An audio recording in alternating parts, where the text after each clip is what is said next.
तो आज हम लोग का सेशन 2 है बिगिनर फाइनेंस सीरीज़ का। अगर तुम लोग ने अभी तक सेशन 1 नहीं देखा है तो जाके सबसे पहले सेशन 1 देखो। उसमें हम लोग ने डिस्कस किया था कि फाइनेंस क्या होता है, टाइप्स ऑफ फाइनेंस क्या होता है एंड पिलर्स ऑफ फाइनेंस क्या होता है।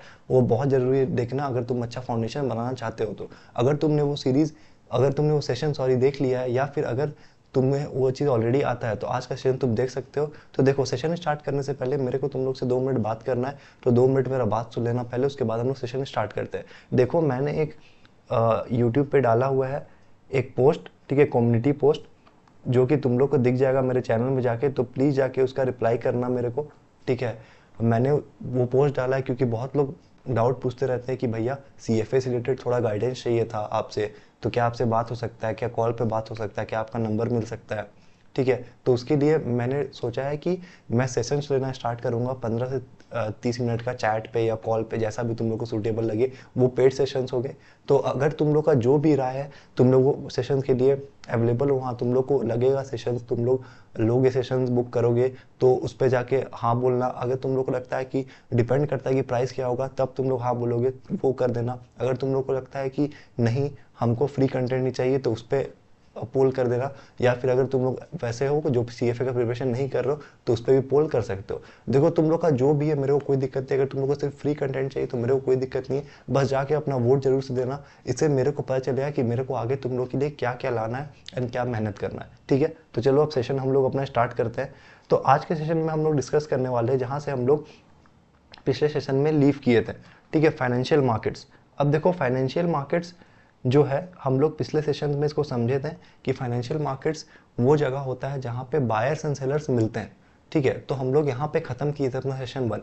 तो देखो, फाइनेंशियल मार्केट्स क्या होता है, एक बार हम फिर से रिपीट कर देते हैं कि फाइनेंशियल मार्केट्स क्या होता है। यहाँ पे बायर्स एंड सेलर्स आके मीट करते हैं, ठीक है। ये वो जगह होता है जहाँ पे एक डेफिसिट पर्सन होता है, एक सरप्लस पर्सन होता है। तो डेफिसिट पर्सन को पैसा चाहिए होता है, ऑब्वियस सा बात है, एंड सरप्लस पर्सन को अपना पैसा इन्वेस्ट करना होता है जहाँ पे उसको एक अच्छा रिटर्न मिले। तो डेफिसिट पर्सन क्या करता है कि वो बोलता है हमको पैसा चाहिए, सरप्लस पर्सन बोलता है हम तुमको पैसा देंगे, इतना रिटर्न हमको चाहिए, या ये हमको इतना रिटर्न चाहिए, इतना मेरा एक्सपेक्टेड रिटर्न है जो भी, और उस हिसाब से फिर वो लोग का डील होता है।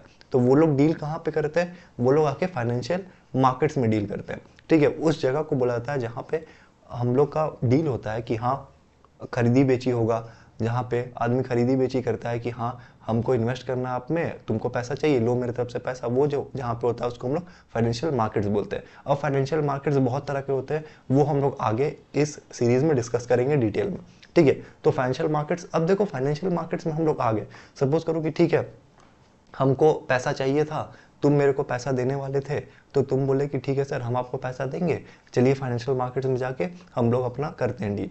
तो हम लोग आ गए फाइनेंशियल मार्केट्स में। अब हम लोग क्या खरीदी बेची करेंगे, क्या तुम हमको सिर्फ पैसा दोगे और हम तुमको पैसा वापस करेंगे ऐसा, या फिर कुछ और होगा, क्या हम लोग करेंगे खरीदी बेची। तो उससे हम लोग का टॉपिक आता है कि हम लोग खरीदी बेची करेंगे तुम्हारा फाइनेंशियल इंस्ट्रूमेंट्स को, ठीक है, फाइनेंशियल इंस्ट्रूमेंट्स। तो फाइनेंशियल मार्केट्स में जो खरीदी बेची होता है ना, जिस टूल के टुवर्ड्स खरीदी बेची होता है, मतलब कि जिस चीज़ में हम लोग खरीदी बेची करते हैं, या तो वो इक्विटी हो सकता है, या तो वो बॉन्ड्स हो सकता है, या तो वो गोल्ड हो सकता है, या तो वो कमोडिटी हो सकता है, वो कुछ भी चीज़ हो सकता है, उसको हम लोग बोलते हैं फाइनेंशियल इंस्ट्रूमेंट, ठीक है। उसको हम लोग बोलते हैं फाइनेंशियल इंस्ट्रूमेंट, जो कि हम लोग बाई या सेल करते हैं फाइनेंशियल मार्केट्स में, तो उसको बोला जाता है फाइनेंशियल इंस्ट्रूमेंट्स। अब देखो, मेरे को क्योंकि पैसा चाहिए तो हम तुमको फाइनेंशियल इंस्ट्रूमेंट इशू करेंगे, तुम उस इंस्ट्रूमेंट को खरीदोगे और हमको पैसा दोगे, और उसके बाद हम लोग अपना रिटर्न डिसाइड करेंगे। अगर बॉन्ड है तो कॉन्ट्रैक्चुअल अग्रीमेंट होगा, अगर इक्विटी है तो हम लोग का एक्सपेक्टेड रिटर्न होगा, तुम मार्केट में वो इशू शेयर्स लिस्टेड होगा, और फिर हम लोग जो भी शेयर का दाम होगा वो तुम्हारा रिटर्न होगा, और बीच में तुमको डिविडेंड मिल सकता है। ये सारा चीज़ जो हम अभी इतना जल्दी बोल दिए, ये सारा चीज़ हम आगे डिस्कस करेंगे डिटेल में।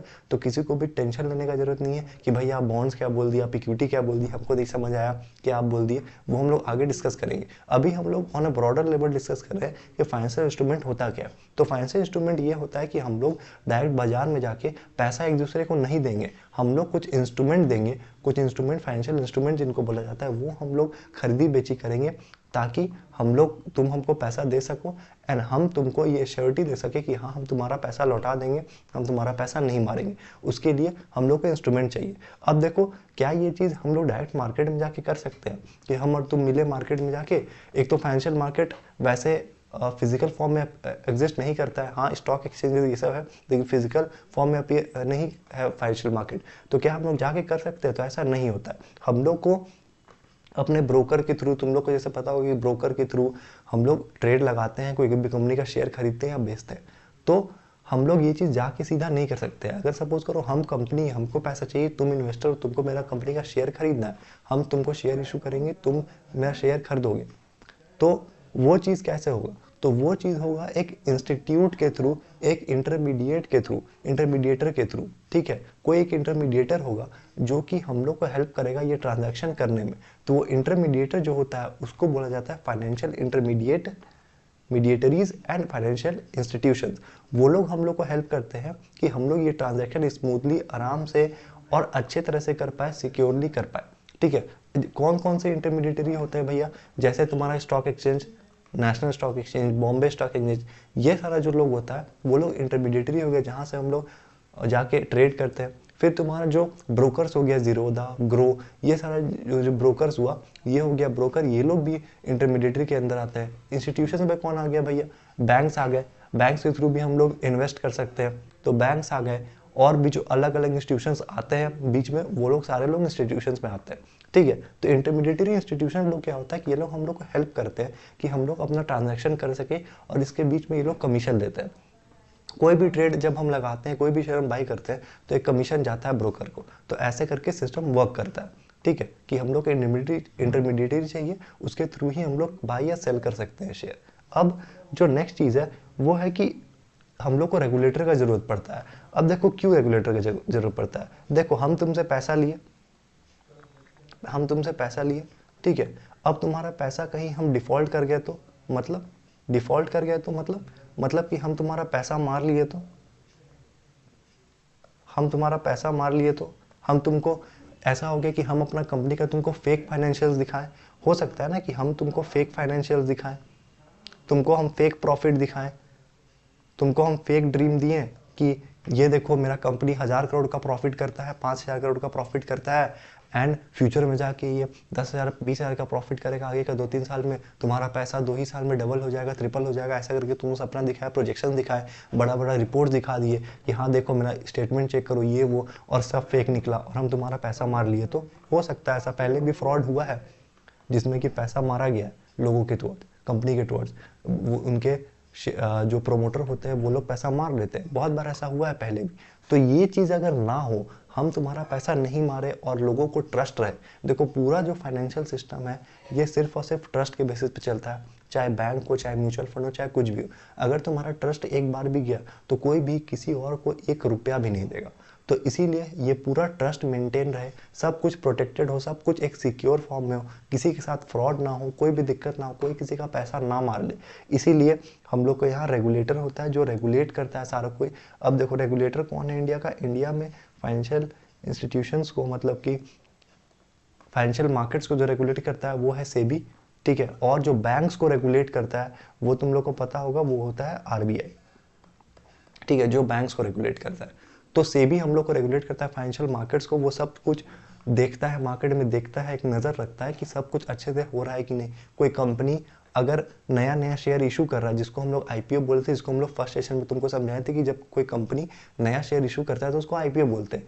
तो जब आईपीओ इशू कर रहा है तो उसका सच में फाइनेंशियल सही है या नहीं है, वो आईपीओ इशू कर सकता है कि नहीं, कहीं उसका फेक फाइनेंशियल तो नहीं है, ये सारा ड्यू डिलिजेंस वो करता है अच्छे से, तब उसको आईपीओ इशू करने देता है। क्योंकि सिंपल सा बात है, तुम्हारा पब्लिक का पैसा लग रहा है, नॉर्मल पब्लिक जो रिटेलर है, जो आम आदमी है, जो बहुत मुश्किल से कमाता है, वो अगर तुमको पैसा दे रहा है तो तुम उस पर घपलेबाजी नहीं कर सकते हो। ऐसे तो किसी के पैसे में भी नहीं कर सकते हो, लेकिन ऐसा माना जाता है जो हाई नेटवर्थ इंडिविजुअल्स है, जो बहुत रईस लोग हैं, वो लोग अपना पैसा खुद से मैनेज कर पाते हैं, वो लोग को उतना आइडिया होता है। लेकिन जो रिटेलर है, जो मिडिल क्लास है, वो लोग को उतना आइडिया नहीं होता है मार्केट्स का, तो वो किसी का भी बात पे भी ट्रस्ट करके उसको पैसा दे देते हैं जनरली। तो इसीलिए सेबी हम लोग को मदद करता है ये चीज़ ना हो, कि हम लोग का पैसा ना डूबे, इसीलिए रेगुलेटर का जरूरत होता है। तो ये सारा चीज़ जो हम लोग डिस्कस किए, सबसे पहला जो था तुम्हारा फाइनेंशियल मार्केट्स, कि हम लोग कहाँ पे बाई सेल करते हैं जाके सिक्योरिटीज़ को, तो जहाँ पे हम लोग बाई सेल करते हैं जाके उसको बोला जाता है फाइनेंशियल मार्केट्स, वो होता है फाइनेंशियल मार्केट्स। अब नेक्स्ट जो था उसके बाद कि हम लोग क्या बाई सेल करते हैं, तो हम लोग बाई सेल करते हैं फाइनेंशियल इंस्ट्रूमेंट्स, जैसे बॉन्ड्स, जैसे इक्विटी, जैसे गोल्ड, जैसे कॉमोडिटी, ये सारा चीज़ हम लोग बाई सेल करते हैं। तो ये होता है फाइनेंशियल इंस्ट्रूमेंट्स। एंड अब हम लोग बाई सेल तो करेंगे भैया, ठीक है, हम और आप कर रहे हैं, आपका कंपनी है, हम आप पे इन्वेस्ट करेंगे। तो कैसे करेंगे? सीधा हम आप पे कंपनी का आपका ऑफिस जाके बोलेंगे कि ठीक है हमको आपका शेयर खरीदना है, हमको दे दीजिए शेयर, लीजिए पैसा। नहीं, वैसा नहीं होता है। उसके लिए हम लोग को फाइनेंशियल मार्केट्स में जाना पड़ेगा। फाइनेंशियल मार्केट्स में हम लोग फाइनेंशियल इंटरमीडिएट्स के थ्रू जाएंगे एंड फिर हम लोग का वो ट्रांजैक्शन होगा। अब उसके बाद हुआ कि ठीक है भैया, आप तो मेरे से पैसा ले लिए हैं, आप तो पैसा ले रहे हैं मेरे से, ठीक है, कोई दिक्कत नहीं, हम आपको पैसा देंगे, लेकिन आप मेरा पैसा मार लिए तो होगा, जरूर होगा। तुम कई चीज़ हमेशा सोचना चाहिए, स्केप्टिकल रहना चाहिए फाइनेंशियल मार्केट्स में हमेशा, कि हम जो कंपनी में इन्वेस्ट कर रहे हैं, कहीं वहाँ पर मेरा पैसा डूब गया तो उसका प्रोमोटर तो कहीं चोर नहीं है, कहीं पास्ट में उसका ऐसा कोई केस नहीं तो नहीं है कि वो पैसा मार लिया था या कंपनी का पैसा यूज़ कर लिया था अपना पर्सनल बेनिफिट के लिए। तो ये सारी चीज़ ड्यू डिलिजेंस तुमको करना चाहिए कोई भी कंपनी में इन्वेस्ट करने से पहले।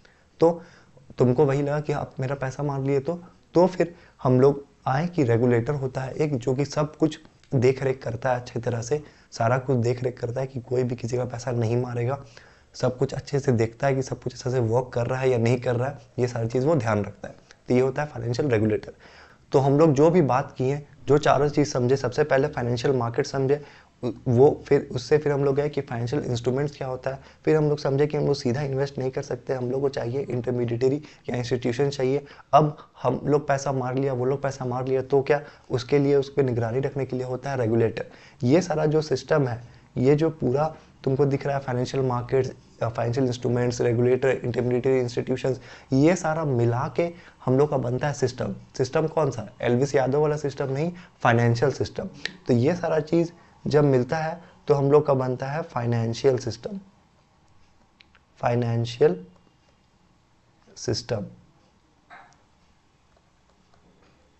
ये सारा चीज़ मिल के हम लोग का बनाता है फाइनेंशियल सिस्टम। ठीक है, इसी को फाइनेंशियल सिस्टम बोला जाता है कि मार्केट्स है, उसमें इंस्ट्रूमेंट्स जो होगा वो ट्रेड होगा, फिर इंटरमीडिएटरीज के थ्रू ट्रेड होगा, उसके बाद एक रेगुलेटर होगा जो सारा कुछ मार्केट में देखेगा कि सही से चल रहा है या नहीं, कोई किसी के साथ गलत तो नहीं कर रहा है, कोई फ्रॉड तो नहीं कर रहा है, कोई मैनिपुलेट तो नहीं कर रहा है बुक्स ऑफ अकाउंट्स को। ये सारी चीज़ जो होता है ये रेगुलेटर देखता है। तो ये पूरा होता है फाइनेंशियल सिस्टम। अब देखो हम लोग चलते हैं आज का नेक्स्ट टॉपिक पे, जो कि है एसेट क्लास। ठीक है, अब एसेट क्लास क्या होता है भैया? अब देखो, इसीलिए मैंने तुम्हें फाइनेंशियल इंस्ट्रूमेंट्स नहीं समझाया था ऊपर, क्योंकि फाइनेंशियल इंस्ट्रूमेंट्स से ही हम लोग को समझ आता है कि एसेट क्लास क्या होता है, या एसेट क्लास से ही हम लोग को समझ आता है फाइनेंशियल इंस्ट्रूमेंट्स क्या होता है। अब देखो एसेट क्लास क्या होता है ना, एसेट क्लास हम लोग को ये होता है कि एसेट क्लास अलग अलग एसेट्स होता है। ठीक है, एक इक्विटी एक अलग एसेट्स हो गया, फिक्स्ड इनकम एक अलग एसेट हो गया, रियल एस्टेट एक अलग एसेट हो गया, कमोडिटीज एक अलग एसेट हो गया, ऑल्टरनेट इन्वेस्टमेंट एक अलग एसेट हो गया। ऐसे करके अलग अलग तरह का एसेट्स होता है। इसको अलग अलग कैसे करते हैं? मतलब कौन डिसाइड किया कि इक्विटी अलग होगा, फिक्स्ड इनकम अलग होगा? फिक्स्ड इनकम क्या होता है? बॉन्ड्स होता है, लोन्स होता है, डिवेंचर्स होता है। आगे डिस्कस करेंगे डिटेल में। ठीक है, तो कौन डिसाइड करता है इसको भैया कि अलग अलग होगा, एसेट क्लास अलग अलग होगा, कि इक्विटी एक अलग एसेट क्लास है, फिक्स्ड इनकम अलग है, दोनों को एक में मर्ज क्यों नहीं किए, दोनों सेम क्यों नहीं होता है? तो उसका क्या रीजन है कि दोनों हम लोग एसेट क्लास बांटते हैं दो तीन चीज पे। ठीक है, क्या चीज पे? पहला तो उसका रिस्क प्रोफाइल पे। ठीक है, उसका रिस्क प्रोफाइल सेम है या अलग है, मतलब उसमें कितना रिस्क है, उसमें रिस्क कितना है, क्या उसमें बहुत ज़्यादा रिस्क है, या उसमें कम रिस्क है, या उसमें बहुत कम रिस्क है, या उसमें मीडियम रिस्क है, कैसा रिस्क है? ठीक है, किस टाइप का रिस्क है उस पे, और कैरेक्टरिस्टिक्स पे। ठीक है,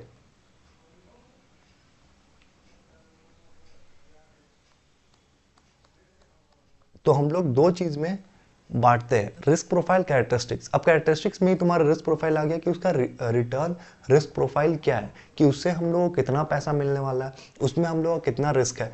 तो एसेट क्लास जो होता है, इक्विटी हो गया, फिक्स्ड इनकम हो गया, तुम्हारा कमोडिटीज हो गया, रियल एस्टेट हो गया, ऑल्टरनेट इन्वेस्टमेंट हो गया, ये सारा जो एसेट क्लास होता है सबका रिस्क एंड रिटर्न प्रोफाइल अलग अलग होता है। सब में हम लोग का रिस्क अलग होता है, सब में हम लोग का रिटर्न अलग होता है। ठीक है, तो देखो जैसे हम लोग एक एक को समझते हैं तब तुम लोग को बेटर समझ आया कि एसेट क्लास को हम लोग डाइवर्सिफाई, मतलब कि अलग अलग क्यों करते हैं, अलग अलग एसेट क्लास क्यों बना है। इक्विटी जैसे ले लो। अब इक्विटी में क्या होता है कि इक्विटी में हम लोग जानते हैं कि इक्विटी तुम्हारा क्या होता है कि शेयर इशू करता है कंपनी, शेयर इशू करता है मतलब कि कंपनी को जब पैसा उठाना होता है तो कंपनी दो तरह से पैसा उठा सकता है। दो तरीका है कंपनी का पैसा उठाने का। कोई भी कंपनी है तो वो दो तरह से फंड्स रेज कर सकता है। पहला कि वो इक्विटी इशू करेगा, शेयर इशू करेगा, जिसके कारण वो शेयर्स देगा और उसको पैसा मिलेगा। दूसरा वो बॉन्ड्स या लोन्स इशू करेगा, जिसके कारण वो डेट इशू करेगा और उसको पैसा मिलेगा। अब इसमें इक्विटी में हम लोग का शेयर्स आ गया एंड फिक्स्ड इनकम में हम लोग का बॉन्ड्स आ गया। तो बॉन्ड्स और शेयर्स में अंतर क्या है? देखो शेयर्स क्या होता है ना कि शेयर्स में कोई भी रिटर्न कभी भी तुम्हारा ये नहीं होता है, मतलब लिखा हुआ नहीं होता है, कॉन्ट्रैक्चुअल नहीं होता है कि तुमको इतना रिटर्न मिलेगा।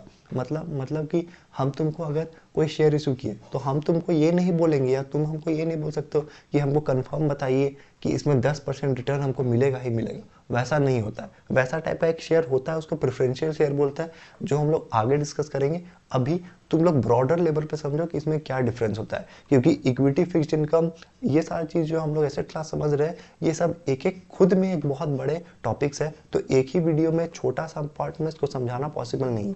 तो अभी हम लोग एक ब्रॉडर व्यू ले रहे हैं इसका। तो देखो शेयर्स क्या होता है कि शेयर्स कंपनी इशू करता है तो वो ऐसा नहीं बोलता है कि इसमें तुमको इतना रिटर्न मिलेगा ही मिलेगा, कोई फिक्स्ड अमाउंट ऑफ रिटर्न नहीं होता है। क्योंकि जब शेयर इशू होता है तो वो जाके फिर लिस्ट होता है मार्केट्स में। मार्केट में जब जाके लिस्ट होता है तो वहाँ पे उसका ट्रेडिंग होता है। तुम लोग इतना तो जानते हो कि ट्रेडिंग होता है, डिमांड सप्लाई से उसका पैसा डिसाइड होता है, उसका प्राइस जो होता है वो डिसाइड होता है। तो उस पर डिपेंड करता है कि तुम्हारा कितना रिटर्न होगा। और दूसरा जो डिविडेंड मिलता है, मतलब जो प्रॉफिट हुआ है कंपनी को, वो प्रॉफिट का कोई कुछ हिस्सा कंपनी अपने इन्वेस्टर्स को पास ऑन करता है, तो उसको हम लोग डिविडेंड बोलते हैं। तो तुम्हारा दो तरह से कमाई होता है शेयर खरीद के। एक तो शेयर का दाम ऊपर जाएगा तो तुम्हारा कमाई होगा, दूसरा जो तुमको डिविडेंड मिलेगा उससे तुम्हारा कमाई होगा। तो ये दो कमाई तुम्हारा होता है जब तुम शेयर खरीदते हो तो। ठीक है, तो शेयर में तुमको कोई गारंटीड रिटर्न नहीं मिलता है। शेयर बस तुमको ये बोला जाता है कि मेरा कंपनी अच्छा है, मेरा कंपनी ग्रो करेगा, तो आप मेरा शेयर खरीदिए। शेयर का दाम देखिएगा आगे जाके 5-10 साल बाद, 15 साल बाद बढ़ेगा जरूर से। आप देखिएगा मार्केट्स में बढ़ेगा, मेरा कंपनी अच्छा है। ठीक है, तो कम इसमें कोई भी गारंटी नहीं होता है, नो गारंटी। ठीक है, नो गारंटी हम क्यों बोल रहे हैं ये भी हम क्लियर कर देते हैं, क्योंकि अभी हम इक्विटी शेयर्स का बात कर रहे हैं, हम अभी प्रेफरेंशियल शेयर्स में नहीं गए। वो हम लोग टेक्नोलॉजी आगे समझेंगे। अभी सेकेंड ही सेशन है तो हम लोग अभी थोड़ा सा बस एसेट क्लासेस को खोल रहे हैं कि होता क्या है। ठीक है, तो इसमें कोई भी गारंटी नहीं होता है और इसमें रिस्क पूरा होता है। ठीक है, रिस्क बहुत होता है। क्यों रिस्क होता है भैया? क्योंकि देखो जब कंपनी का तुम शेयर्स खरीद के कंपनी का मालिक बनते हो, तो तुमको पता है कि तुम अगर कंपनी का मालिक हो तो तुम्हारा अच्छा खासा रिस्क है, क्योंकि कंपनी अगर डूबा तो तुम्हारा सब पैसा गया। तो इसीलिए अगर तुम कंपनी के मालिक हो तो कंपनी का शेयर होल्डर हो तुम, क्योंकि तभी तुम कंपनी के मालिक बनोगे, तो तुम्हारे पास शेयर है कंपनी का। अब क्या होता है ना, अगर कंपनी डूब गया, मतलब कंपनी बैंकरप्ट हो गया, दिवालिया घोषित हो गया कंपनी, कंपनी के पास 1 रुपया भी नहीं रहा, कंपनी पूरा डेट में चला गया है, कंपनी के पास कोई अब इनकम उतना नहीं हो रहा है जितना कंपनी के पास डेट हो गया, कंपनी की हालत खराब हो गया, कंपनी का बिजनेस नहीं कर पा रहा है, वैसा स्टेट में अगर कंपनी चल गया तो कंपनी का जो भी एसेट्स बचता है, मतलब कि जो भी प्रॉपर्टीज बचता है, वो सारा को सेल किया जाता है। उसको सेल करके अब लाइन में लगा हुआ है लोग। अब देखो जैसे कंपनी दिवालिया घोषित हो गया, तुम्हारा कंपनी बर्बाद हो गया। ठीक है, तो अब क्या होगा कि कंपनी बर्बाद हो गया तो उसका कुछ एसेट्स तो बाकी होगा, अभी भी प्रॉपर्टीज बाकी होगा, तो वो प्रॉपर्टीज को बेचा जाता है और उससे पैसा आता है। अब वो पैसा जो आया, मेरे पास पैसा आया, अब हम टेबल पे बैठे हुए हैं, मेरे पास पैसा है, कितना पैसा है मेरे पास जो हमको प्रॉपर्टी बेच के आया। अब मेरे पास लाइन लगा के लोग खड़ा है जिसको इसको पैसा वापस चाहिए। ठीक है, तो वो लोग लाइन लगा के खड़ा है। अब हम लोग क्रेडिटर्स को पैसा देंगे। क्रेडिटर्स कौन हुआ? जो कि हम लोग, जिससे हम लोग उधार में माल खरीदते थे।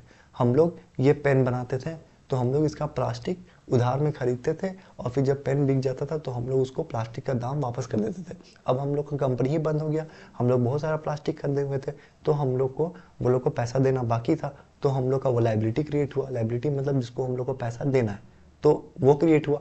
तो हम लोग उसको, वो हम लोग का क्रेडिटर हुआ, वो लोग को हम लोग को पैसा देना था।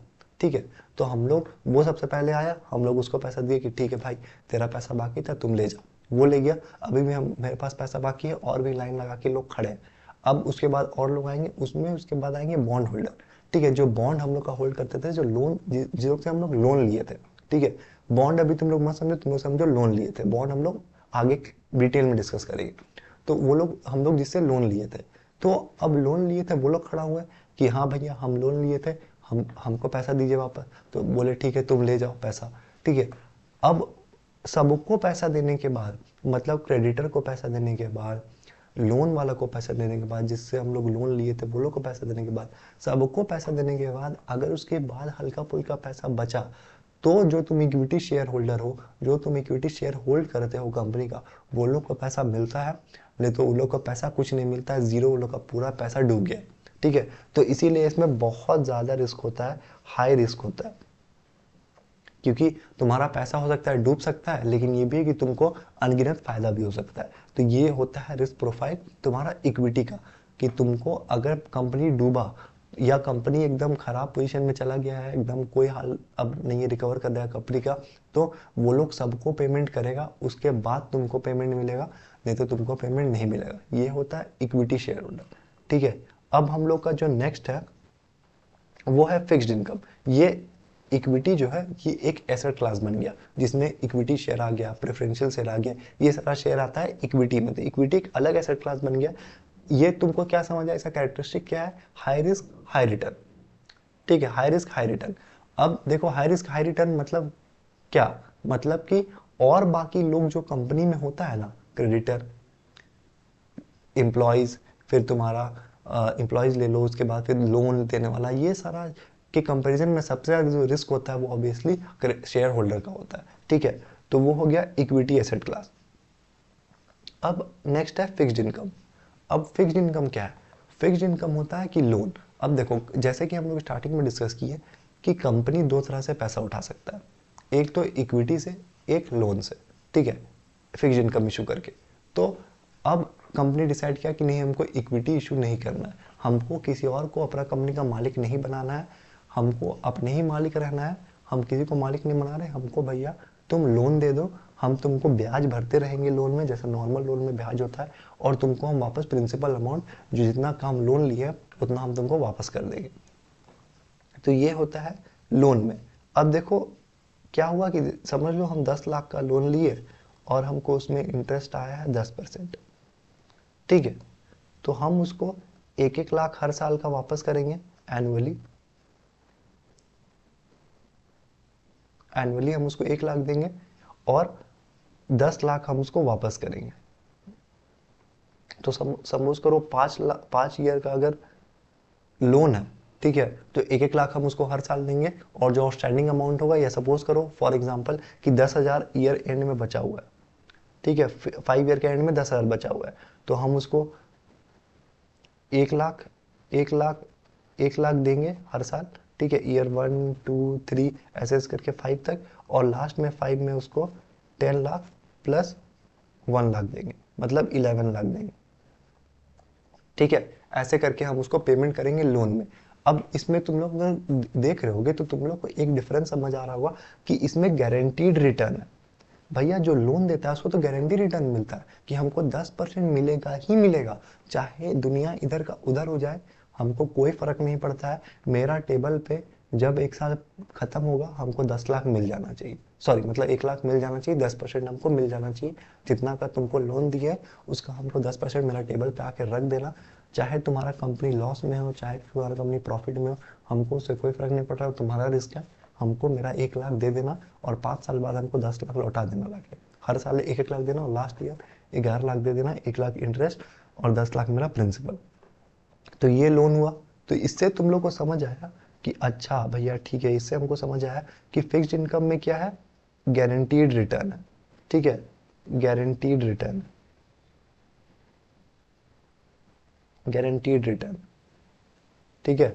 इसको रुको मैं थोड़ा सा क्लियर कर देता हूँ, बहुत ज़्यादा ये गंदा हो गया, ठीक है। तो इससे तुम लोग को पता चला कि फिक्स्ड इनकम में गारंटीड रिटर्न है। और जैसा कि हम लोग डिस्कस किए कि जब लाइन लगेगा, जब कंपनी बर्बाद हो चुका होगा, दिवालिया घोषित हो चुका होगा, जब लाइन लगेगा तो इक्विटी शेयर्स के पहले किसको पैसा मिलेगा? लोन वाले को पैसा मिलेगा, जिससे हम लोग लोन जिससे हम लोग ब्याज में पैसा उठाए थे, वो लोग को पैसा पहले मिलेगा। तो इसका मतलब इसमें लो रिस्क है। ठीक है, इसमें रिस्क क्या है? एक मिनट रुको, इसमें लो रिस्क है। मतलब इक्विटी के कंपैरिजन में भैया मेरे को पता चल रहा है कि फिक्स इनकम जो आप बताएं अभी जैसा, उस हिसाब से इसमें रिस्क कम है। इक्विटी में ज़्यादा रिस्क है, फिक्स इनकम में कम रिस्क है। ठीक है, तो ये हम लोग को समझ आया कि इक्विटी अलग क्यों है, क्योंकि इक्विटी में ज़्यादा रिस्क है, इक्विटी में ज़्यादा रिटर्न भी है। लेकिन फिक्स इनकम क्यों अलग है उससे? क्योंकि फिक्स इनकम में गारंटीड रिटर्न है, मतलब हमको रिटर्न मिलेगा ही मिलेगा, नो मैटर व्हाट हमको रिटर्न मिलेगा ही मिलेगा। और इसमें रिस्क भी कम है, क्योंकि जब कंपनी दिवालिया घोषित होता है, जब कंपनी बैंकरप्ट होता है, तो हमको शेयर होल्डर से पहले पैसा हमको मिलता है, क्योंकि हम उसको लोन दिए हैं, तो वो पैसा हमको पहले देगा। लोन होल्डर को जो लोन दिया है उसको पहले पैसा देगा, उसके बाद वो लोग किसी और को पैसा देगा। और बॉन्ड्स जो होता है वो सिमिलर होता है लोन्स की ही तरह, सेम होता है बॉन्ड, बस बॉन्ड का थोड़ा सा और भी अलग अलग चीज़ होता है बॉन्ड में, तो वो हम लोग डिटेल में आगे डिस्कस करेंगे। अभी तुम लोग ये समझ के रखो कि जो बॉन्ड्स होता है वो सेम होता है लोन्स की तरह, मोर और लेस से वो सेम ही होता है, हल्का फुल्का उसमें बस डिफरेंस होता है, जो कि हम लोग आगे डिस्कस करेंगे। ठीक है, तो फिक्स्ड इनकम में ये आ गया। तो बॉन्ड और लोन क्योंकि एक जैसा होता है, पूरा इसमें गारंटीड रिटर्न होता है और उसके साथ ही साथ लो रिस्क होता है, तो इसके कारण इसको हम लोग एक एसेट क्लास में रख दिए, जो कि है तुम्हारा फिक्स्ड इनकम। एंड इक्विटी एक अलग तरह से होता है कि मतलब उसमें हाई रिस्क होता है, हाई रिटर्न होता है, तो उसको हम लोग एक क्लास में रख दिए इक्विटी। तो ऐसे इक्विटी एक अलग एसेट क्लास बना, फिक्स्ड इनकम एक अलग एसेट क्लास बना, रियल एस्टेट एक अलग एसेट क्लास बना, कम्युनिटी ऑल्टरनेटिव इन्वेस्टमेंट अलग एसेट क्लास बना। अब देखो, अभी हम लोग आज के वीडियो में real estate, communities, alternative investment ये सारी चीज़ डिस्कस नहीं करेंगे, क्योंकि ये सारी चीज़ अगर हम लोग डिस्कस करेंगे तो तुम लोग के लिए बहुत ज़्यादा ओवरवेलमिंग हो जाएगा, बहुत ज़्यादा हो जाएगा एक ही वीडियो में, और ये सेकेंड ही सेशन है फाइनेंस सीरीज़ का। तो इसीलिए हम लोग इसको नॉर्मल रखने के लिए पहले समझो कि डिफरेंस क्या होता है इक्विटी एंड फिक्स्ड इनकम में। ठीक है, वो पहले समझो, वो पहले क्लियर हो। अगर उस पर तुम लोग को डाउट है कि नहीं भैया हमको अभी भी समझ नहीं आया कि इक्विटी और फिक्स्ड इनकम के बीच में क्या डिफरेंस है, तो मेरे को कमेंट सेक्शन में पूछ लेना, मैं तुम्हारा डाउट क्लियर कर दूंगा। और तुम्हारा कुछ भी ऐसा डाउट है इस वीडियो में, तुमको क्या पसंद आया क्या पसंद नहीं आया, वो भी मेरे को बता देना, ताकि मैं अगला वीडियो में इंप्रूव कर सकूं। और कोई भी तुम्हारा सजेशन हो कि भैया इस टॉपिक पे वीडियो निकालिए ना, इस टॉपिक हमको ये समझ नहीं आता हमको ये टॉपिक, तो मेरे को वही बता देना, मैं उस पर वीडियो लेके आ जाऊँगा। और मैं फिर से रिपीट कर रहा हूँ, टेंशन मत लेना, इक्विटी हम लोग और डिटेल में आगे करेंगे। अगर तुम लोग को अभी थोड़ा सा भी हेजिनेस है तो टेंशन मत लेना, ये सिर्फ सेशन 2 ही हुआ है अभी हम लोग का, तो हम लोग का और सेशंस आएगा आगे, जिसमें हम लोग इक्विटी को पूरा खोलेंगे, फिक्स्ड इनकम को पूरा खोलेंगे। ठीक है, तो इतना टेंशन मत लेना। Real estate, commodities, alternate investments क्या होता है, ये सारा चीज़ के बारे में हम लोग और बात करेंगे। Real estate, commodities, real estate को ऑल्टरनेट इन्वेस्टमेंट में भी लेते हैं, बहुत लोग अलग से भी लेते हैं, तो डिपेंड करता है कि कैसे आप कैटेगराइज कर रहे हो। तो ये सारा एसेट क्लास होता है कुछ कुछ, जो तुमको समझ आया कि ये चीज़ मेन मेरा पर्पस था तुमको समझाने का, कि एसेट क्लास क्यों डिफरेंट होता है, किस बेसिस पे हम लोग एसेट क्लास को डिफर करते हैं, कि ये इक्विटी में जाएगा, ये बॉन्ड और लोन्स फिक्स्ड इनकम में आएगा, ये रियल एस्टेट में जाएगा, ये किस बेसिस पे हम लोग करते हैं। तो वो बेसिस होता है रिस्क एंड रिटर्न प्रोफाइल का। और याद से प्लीज़ यार, इसको प्लीज़ पोल को अपना तुम रिस्पांस देना, जो मैंने पोल डाला हुआ है मेरे चैनल पे, सिर्फ 2 मिनट लगेंगे तुम लोग को इसका रिस्पांस देने के लिए। जरूर से मेरे को रिस्पांस देके बताना कि तुम लोग इस चीज़ में इंटरेस्टेड हो या नहीं। और बाकी तुम लोग को जो भी चाहिए मेरे को ज़रूर से बताना, तुम लोग को कोई भी टॉपिक पे वीडियो चाहिए या कुछ और टॉपिक वीडियो चाहिए, फाइनेंस सीरीज के साथ साथ हम लोग को कोई और वीडियो भी चाहिए, तो वो भी मेरे को बता सकते हो, मैं उस पर अगला वीडियो लेके आ जाऊँगा। और ये सेशन कैसा लगा हो, अच्छा लगा हो तो लाइक कर देना, चैनल को सब्सक्राइब कर देना, और चैनल पर बने रहना, क्योंकि बहुत अच्छा वीडियोज़ अभी आगे आने वाला है। तब तक के लिए साइनिंग ऑफ।